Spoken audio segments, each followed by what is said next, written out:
स्वागत है आप सभी का आज की इस वीडियो में। आज का हमारा वीडियो चैप्टर नंबर 6 रासायनिक अभिक्रियाएं एवं उत्प्रेरक का पार्ट नंबर 2 है। पार्ट नंबर 1 में हमने 2 टॉपिक कवर किए थे। पहला टॉपिक था हमारा रासायनिक परिवर्तन एवं भौतिक परिवर्तन, उनके बारे में हमने पढ़ा, और सेकेंड टॉपिक था हमारा रासायनिक समीकरण। आज का हमारा जो वीडियो है वो थर्ड नंबर टॉपिक यानी कि रासायनिक अभिक्रिया पर आधारित होगा। इसमें हम पढ़ेंगे कि रासायनिक अभिक्रिया क्या होती है, इसमें क्या गुण होते हैं, उसके बाद हम पढ़ेंगे कि ये कितने प्रकार की होती है और उन सब प्रकारों को हम डिटेल में एग्जाम्पल के माध्यम से समझेंगे। तो सबसे पहले देखते हैं कि रासायनिक अभिक्रिया होती क्या है, इसकी परिभाषा क्या होती है। तो किसी पदार्थ में रासायनिक परिवर्तन होना ही रासायनिक अभिक्रिया कहलाती है। जैसा कि मैंने फर्स्ट पार्ट में आपको रासायनिक परिवर्तन डिटेल में समझाया था, अभी के लिए मैं आपको 2 पॉइंट समझा रहा हूँ कि रासायनिक परिवर्तन वह होता है जिसमें किसी पदार्थ के फॉर्मूले में चेंज आता है, यानी कि उसका रासायनिक सूत्र परिवर्तित होता है, या फिर दूसरी अवस्था में लौटने पर वापस प्रारंभिक अवस्था में आना मुश्किल होता है। तो 2 पॉइंट्स मैंने आपको समझाए हैं, उसी के माध्यम से हम अगले एग्जाम्पल को देखेंगे कि वो रासायनिक परिवर्तन है या नहीं। तो मैग्नीशियम दहन का हमारे सामने एग्जाम्पल है। मैग्नीशियम को जब ऑक्सीजन की उपस्थिति में जलाया जाता है तो मैग्नीशियम ऑक्साइड की प्राप्ति होती है। इसमें हम देखते हैं फर्स्ट पॉइंट जो था हमारा कि नए सूत्र का बनना या फिर अणुसूत्र में परिवर्तन होना। तो यहाँ पे हम मैग्नीशियम को जला रहे हैं ऑक्सीजन की उपस्थिति में, तो मैग्नीशियम ऑक्साइड प्राप्त हो रहा है, यानी कि अलग टाइप का अणुसूत्र हमें मिल रहा है। तो फर्स्ट कंडीशन सेटिस्फाई हो गई। सेकेंड कंडीशन थी हमारी कि जो उत्पाद बना है उससे वापस प्रारंभिक अवस्था में लौटना मुश्किल हो या फिर नामुमकिन हो। तो यहाँ पे जो मैग्नीशियम ऑक्साइड का चूर्ण बनता है, श्वेत चूर्ण, उससे हम कभी भी वापस मैग्नीशियम नहीं प्राप्त कर सकते। तो दोनों कंडीशन जो है रासायनिक परिवर्तन की वो ये अभिक्रिया संतुष्ट कर रही है। तो इसका मतलब क्या हो गया, ये एक प्रकार का रासायनिक परिवर्तन हो गया। इसी परिवर्तन को हम कहते हैं रासायनिक अभिक्रिया। अब हम देखेंगे कि कौन से 2 इम्पोर्टेंट गुण होते हैं जो रासायनिक अभिक्रिया हमेशा संतुष्ट करती है। तो पहला गुण होता है कि कुल द्रव्यमान जो है वो संरक्षित रहता है, यानी कि जो आप ये तीर का निशान देख रहे हैं उसके बाईं ओर जो अभिकारक उपस्थित है उनका टोटल द्रव्यमान जो है वो तीर के दाईं ओर उपस्थित उत्पाद के टोटल द्रव्यमान के बराबर होता है। उसी के साथ सेकेंड नंबर पॉइंट है हमारा परमाणुओं की संख्या समान रहती है। यहाँ पे देखें तो मैग्नीशियम के 2 परमाणु, यहाँ पे ऑक्सीजन के 2 परमाणु, और तीर के दाईं ओर भी मैग्नीशियम के 2 परमाणु और ऑक्सीजन के 2 परमाणु, यानी कि तीर के बाईं ओर और दाईं ओर परमाणुओं की संख्या समान रहती है। इसको डिटेल में वापस से हम एक अन्य एग्जाम्पल के माध्यम से समझते हैं। जैसा कि मैंने यहाँ पे कार्बन दहन की अभिक्रिया लिखी है, कार्बन को जब ऑक्सीजन की उपस्थिति में जलाया जाता है तो CO2 का फॉर्मेशन होता है, CO2 गैस का। ये भी एक रासायनिक प्रक्रम है क्योंकि नया सूत्र बन रहा है और अंतिम कंडीशन से फर्स्ट कंडीशन में हम वापस से नहीं लौट पा रहे हैं। इसका मतलब क्या हो गया कि ये एक प्रकार का रासायनिक परिवर्तन है और इसे हम रासायनिक अभिक्रिया कहते हैं। अब हम देखते हैं कि जो कुल द्रव्यमान है वो किस तरह से संरक्षित रहता है। तो कार्बन का जो परमाणु द्रव्यमान होता है वो होता है 12। ऑक्सीजन के एक परमाणु का द्रव्यमान होता है 16। यहाँ पे 2 परमाणु हैं तो 16 दूना 32। तो टोटल द्रव्यमान जो अभिकारक का हमें प्राप्त हुआ वो हुआ 44 यानी कि 44। अब हम देखते हैं कि उत्पाद में कितना द्रव्यमान बन रहा है। एक कार्बन का परमाणु द्रव्यमान 12 प्लस 2 ऑक्सीजन का परमाणु द्रव्यमान हो जाएगा 32, तो ये हो गया 44। तो इस तरह से जो है वो परमाणु द्रव्यमान जो है दोनों ओर समान है, यानी कि किसी रासायनिक अभिक्रिया में कुल द्रव्यमान संरक्षित रह रहा है। और परमाणु की संख्या आप देख सकते हैं, कार्बन दोनों ओर 1 है और ऑक्सीजन दोनों ओर 2-2 है, तो परमाणु की संख्या भी समान रहती है। अब हम देखेंगे कि रासायनिक अभिक्रिया कितने प्रकार की होती है और उनके कौन कौन से एग्जाम्पल जो है वो इम्पोर्टेंट है। तो हम एक बार उन प्रकारों के नाम देख लेते हैं कि कौन कौन से टाइप की रासायनिक अभिक्रिया होती है। तो फर्स्ट टाइप होता है हमारा संयुग्मन अभिक्रिया, और सेकेंड टाइप है हमारे पास विस्थापन अभिक्रिया। थर्ड पॉइंट है हमारे पास द्विविस्थापन अभिक्रिया। फोर्थ पॉइंट है हमारा अपघटनी अभिक्रिया। फिफ्थ पॉइंट है हमारा मंद एवं तीव्र अभिक्रियाएं। और सिक्स्थ पॉइंट है हमारा उत्क्रमणीय एवं अनुत्क्रमणीय अभिक्रियाएं। तो इन 6 पार्ट्स के बारे में हम पढ़ने वाले हैं। तो स्टार्ट करते हैं फर्स्ट नंबर पॉइंट यानी कि संयुग्मन अभिक्रिया से। संयुग्मन अभिक्रिया के 3 अन्य नाम भी होते हैं, योगात्मक अभिक्रिया, संयोजन अभिक्रिया और संकलन अभिक्रिया।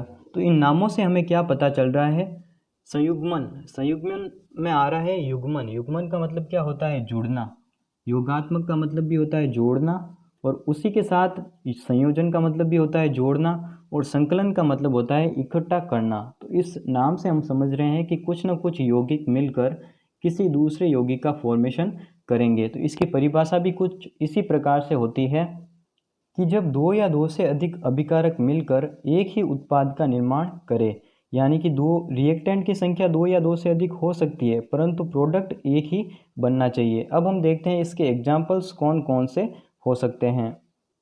पहला एग्जाम्पल कार्बन दहन का एग्जाम्पल है। जब कार्बन को ऑक्सीजन की उपस्थिति में जलाया जाता है तो CO2 गैस का फॉर्मेशन होता है। तो यहाँ पे हम देख रहे हैं कि अभिकारकों की संख्या कितनी है?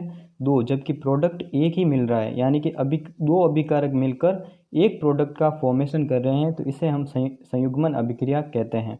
उसी के साथ सेकेंड नंबर एग्जाम्पल है मैग्नीशियम का दहन। मैग्नीशियम को जब ऑक्सीजन की उपस्थिति में जलाते हैं तो मैग्नीशियम ऑक्साइड का श्वेत चूर्ण प्राप्त होता है। इसमें भी दो जो रिएक्टेंट है वो आपस में मिलकर एक ही प्रोडक्ट का निर्माण कर रहे हैं। तो इसका मतलब ये भी क्या हो जाएगी? एक प्रकार की संयुग्मन अभिक्रिया। तो संयुग्मन अभिक्रिया को आप समझ पा रहे होंगे कि जब दो या दो से अधिक अभिकारक मिलकर एक ही प्रोडक्ट का निर्माण करें। अब इसी के साथ हम स्टार्ट करते हैं हमारी सेकेंड नंबर अभिक्रिया। सेकेंड नंबर अभिक्रिया है हमारी विस्थापन अभिक्रिया। जैसा कि नाम से स्पष्ट है कि एक तत्व या फिर परमाणु या फिर यौगिक जो है वो एक स्थान से दूसरे स्थान पर जाएगा। तो परिभाषा देखें, वह अभिक्रिया जिसमें एक अभिकारक दूसरे अभिकारक में उपस्थित परमाणु या समूह को प्रतिस्थापित करता है। तो इसको एग्जाम्पल के माध्यम से समझते हैं। तो जैसा कि मैंने यहाँ पे एग्जाम्पल लिया है, मैंने कॉपर सल्फेट की अभिक्रिया जिंक से करवाई है, तो मुझे जिंक सल्फेट प्राप्त हुआ और कॉपर प्राप्त हुआ। यहाँ पे आप देखें तो कॉपर सल्फेट से जिंक ने कॉपर को हटाकर खुद यहाँ पर आकर बैठ गया, तो जिंक सल्फेट बन गया और कॉपर यहाँ पर अलग हो गया। तो यहाँ पे जिंक ने किसको प्रतिस्थापित किया? कॉपर को। तो इसे हम प्रतिस्थापन अभिक्रिया कहते हैं, जहाँ पर एक अभिकारक दूसरे अभिकारक में उपस्थित परमाणु को प्रतिस्थापित कर देता है, उसे हम कहते हैं विस्थापन अभिक्रिया। अब हम देखते हैं कि ये विस्थापन होता क्यों है। कॉपर को जिंक ने क्यों प्रतिस्थापित किया? तो इसको हम एग्जाम्पल के माध्यम से समझें कि मान लो कि कॉपर एक राजा है और ये इसका साम्राज्य है। इस पर कोई अन्य राजा जो है वो आक्रमण करता है और यहाँ पे इसका राज्य हड़प लेता है। तो इसका मतलब क्या हुआ? ये जो राज्य था उसको जो है वो जिंक ने यहाँ पे हड़प लिया है। तो इसका मतलब हुआ कि जिंक की जो शक्ति है वो कॉपर से अधिक है, तभी इसने इसको यहाँ से हटा दिया और खुद यहाँ पे आके बैठ गया। तो उसी टाइप से इसका कारण होता है कि जिंक जो है वो कॉपर से अधिक क्रियाशील होता है, मतलब इसकी क्रिया करने की प्रवृत्ति कॉपर से ज़्यादा होती है। इस कारण ये यहाँ से कॉपर को हटाकर खुद सल्फेट के साथ क्रिया कर लेता है। यह एक बहुत ही महत्वपूर्ण अभिक्रिया है, क्योंकि इसमें जो कॉपर सल्फेट होता है, कॉपर सल्फेट का सॉल्यूशन हम एक पात्र में लेते हैं जो कि नीले कलर का होता है। उसमें जब हम जिंक डालते हैं तो जिंक सल्फेट बनता है जो कि रंगहीन होता है। तो हमें एक मैजिक देखने को मिलता है कि उस पात्र का नीला रंग अचानक से गायब हो जाता है। तो गायब क्यों होता है? क्योंकि कॉपर सल्फेट वहाँ से पूरी तरह से ख़त्म हो जाता है और जिंक सल्फेट वहाँ पे बन जाता है। कॉपर जो है वो नीचे की ओर जम जाता है। तो इस तरह से नीला जो विलयन था हमारे पास वो रंगहीन विलयन में कन्वर्ट हो जाता है। प्रतिस्थापन का कारण हम पहले ही समझ चुके हैं कि जो जिंक होता है वो कॉपर से अधिक क्रियाशील होता है। इस कारण से ये इसको अपने स्थान से हटा देता है और खुद यहाँ पे आके बैठ जाता है। तो इसकी क्रियाशीलता का पता हम कैसे लगाते हैं? हमें कैसे पता चलेगा कि जिंक अधिक क्रियाशील है या फिर कॉपर अधिक क्रियाशील है? तो इसके लिए एक क्रियाशीलता की सीरीज होती है। यहाँ पे आप देख सकते हैं क्रियाशीलता की सीरीज क्या होती है।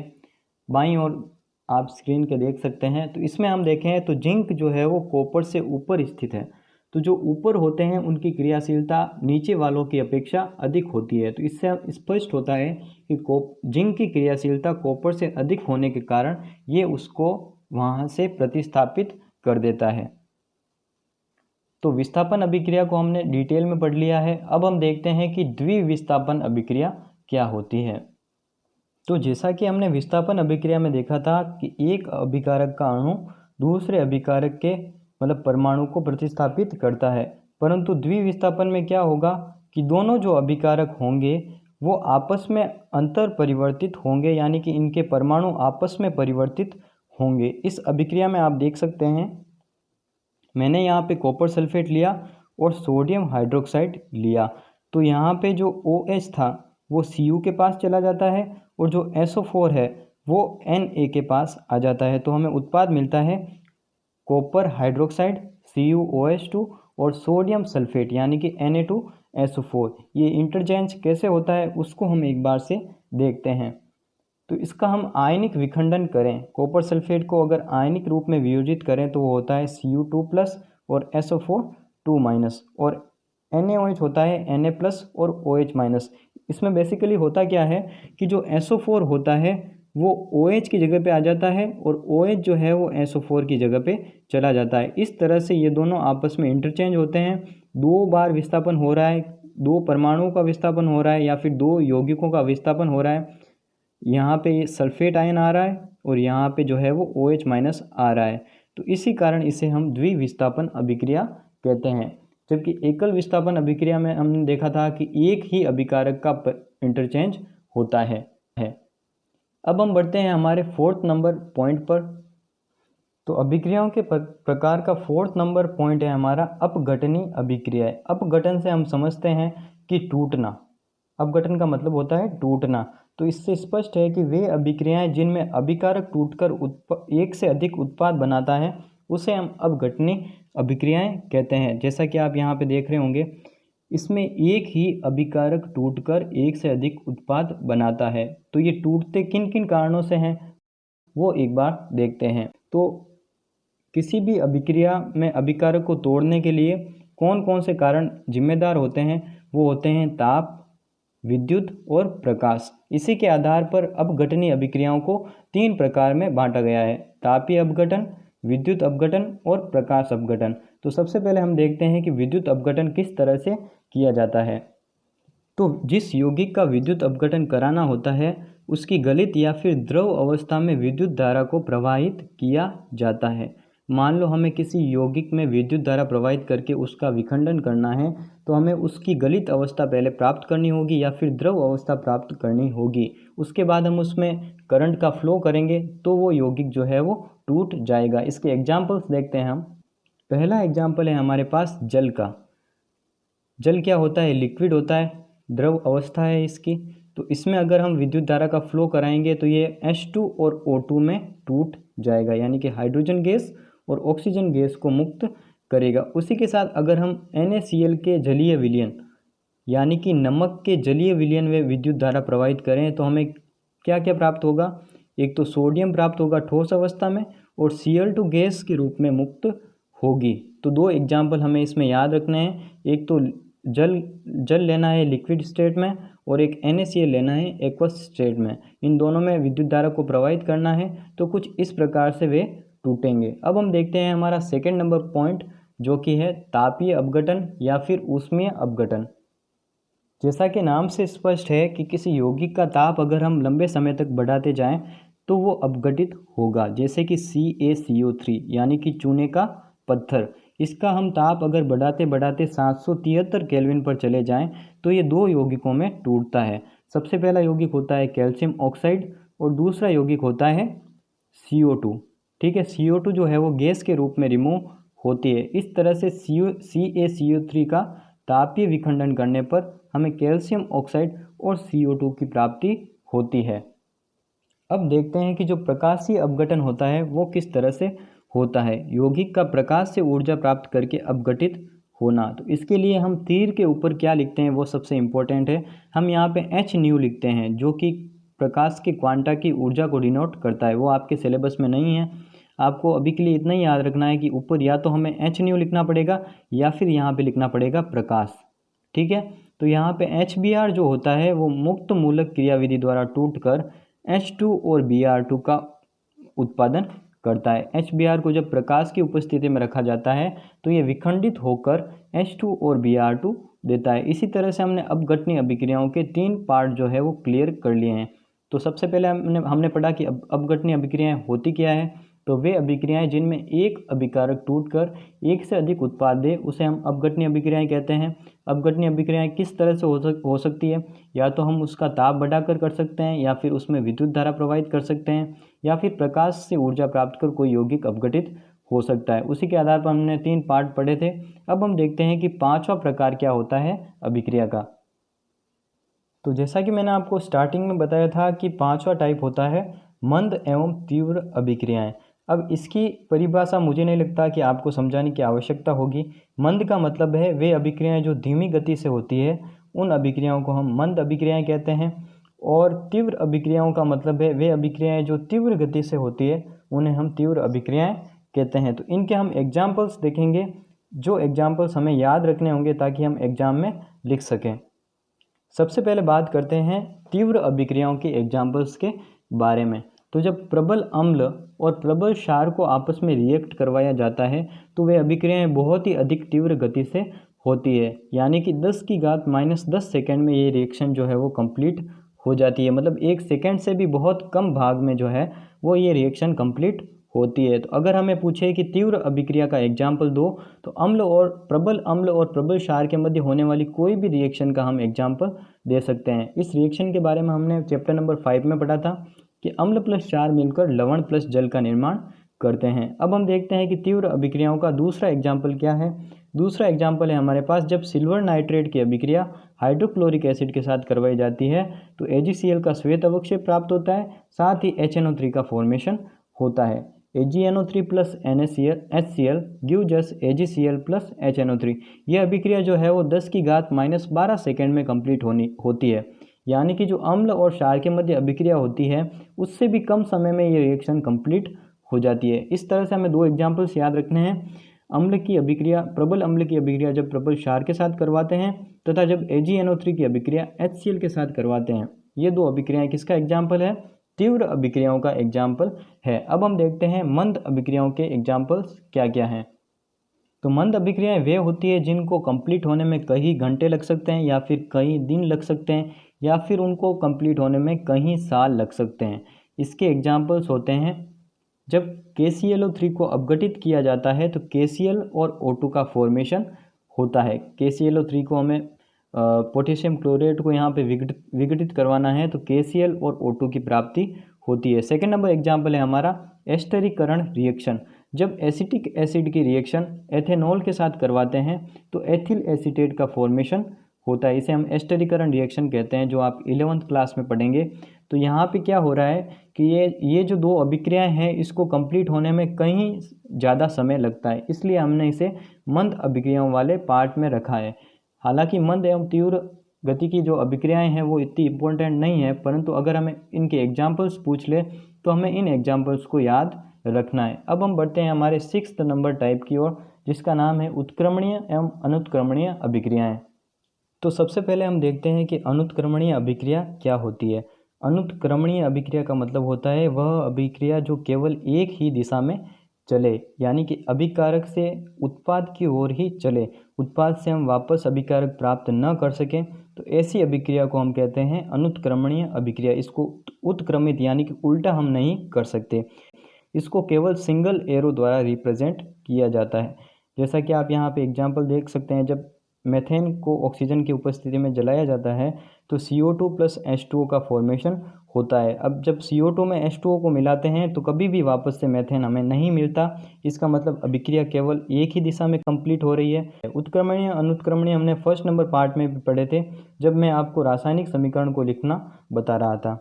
अब हम देखते हैं कि उत्क्रमणीय अभिक्रिया क्या होती है। तो ऐसी अभिक्रियाएँ जो दोनों दिशाओं में चले, यानी कि अभिकारक से हमें उत्पाद भी मिल रहा है और उसी समय उत्पाद विघटित होकर अभिकारक भी बना रहा है। जैसा कि आप यहाँ पे एग्जाम्पल देख सकते हैं, जब N2 और H2 को मिलाकर NH3 का फॉर्मेशन किया जाता है, जिसे हम हेबर प्रक्रम कहते हैं, तो उसमें जो NH3 बनता है उसको हमें समय समय पर यहाँ से बनते ही हटाना पड़ता है, क्योंकि अगर नहीं हटाएंगे तो वो NH3 वापस से टूटकर N2 और H2 का फॉर्मेशन कर देगा। तो इसलिए हम निकलते ही इस NH3 को हटा देते हैं, क्योंकि ये अभिक्रिया क्या होती है? उत्क्रमणीय अभिक्रिया होती है। इसको दर्शाने के लिए 2 और आधे तीरों का उपयोग किया जाता है, जैसे कि हमने 1st नंबर पार्ट में लिखा था, बताया था मैंने आपको। और उसी के साथ हालांकि ये एक प्रकार का भौतिक परिवर्तन है, परंतु समझाने के लिए मैं आपको यहाँ पे एग्जांपल दे रहा हूँ कि जब खाने के बर्तनों में भोजन को गर्म किया जाता है तो ढक्कन पर जो है वो छोटी छोटी बूंदों के रूप में जल जमा हो जाता है। वो क्यों होता है? क्योंकि एक ही समय में जल जो है वो वाष्प में बदलता है और ढक्कन पे जाकर वो ठंडा होता है, जिसके कारण वहाँ पर बूंदें बनती है। वो बूंदें वापस से नीचे गिरती है और वापस से भाप बनकर ऊपर जाती है। वापस भाप से जल का बनना और जल से भाप का बनना, ये दोनों क्रियाएं एक साथ संपन्न होती है। इसका मतलब ये एक प्रकार की उत्क्रमणीय अभिक्रियाएं हैं। तो आज का हमारा टॉपिक यहीं पर समाप्त होता है, जिसका नाम था रासायनिक अभिक्रिया। हमने पढ़ा कि रासायनिक अभिक्रिया क्या होती है, इसके गुण क्या होते हैं और उसके 6 प्रकारों के बारे में हमने डिटेल में पढ़ा। अगर आप पार्ट 1 देखना चाहते हैं या फिर चैप्टर नंबर 5 पूरा कंप्लीट देखना चाहते हैं तो डिस्क्रिप्शन बॉक्स में आपको उन सब की लिंक मिल जाएगी, वहाँ पे जाके आप उन वीडियोस को देख सकते हैं। साथ ही इस चैनल को सब्सक्राइब जरूर करें ताकि नेक्स्ट वीडियो के अपडेट आपके पास पहुँच सके। तो आज के इस वीडियो में बस इतना ही, मिलते हैं नेक्स्ट वीडियो में।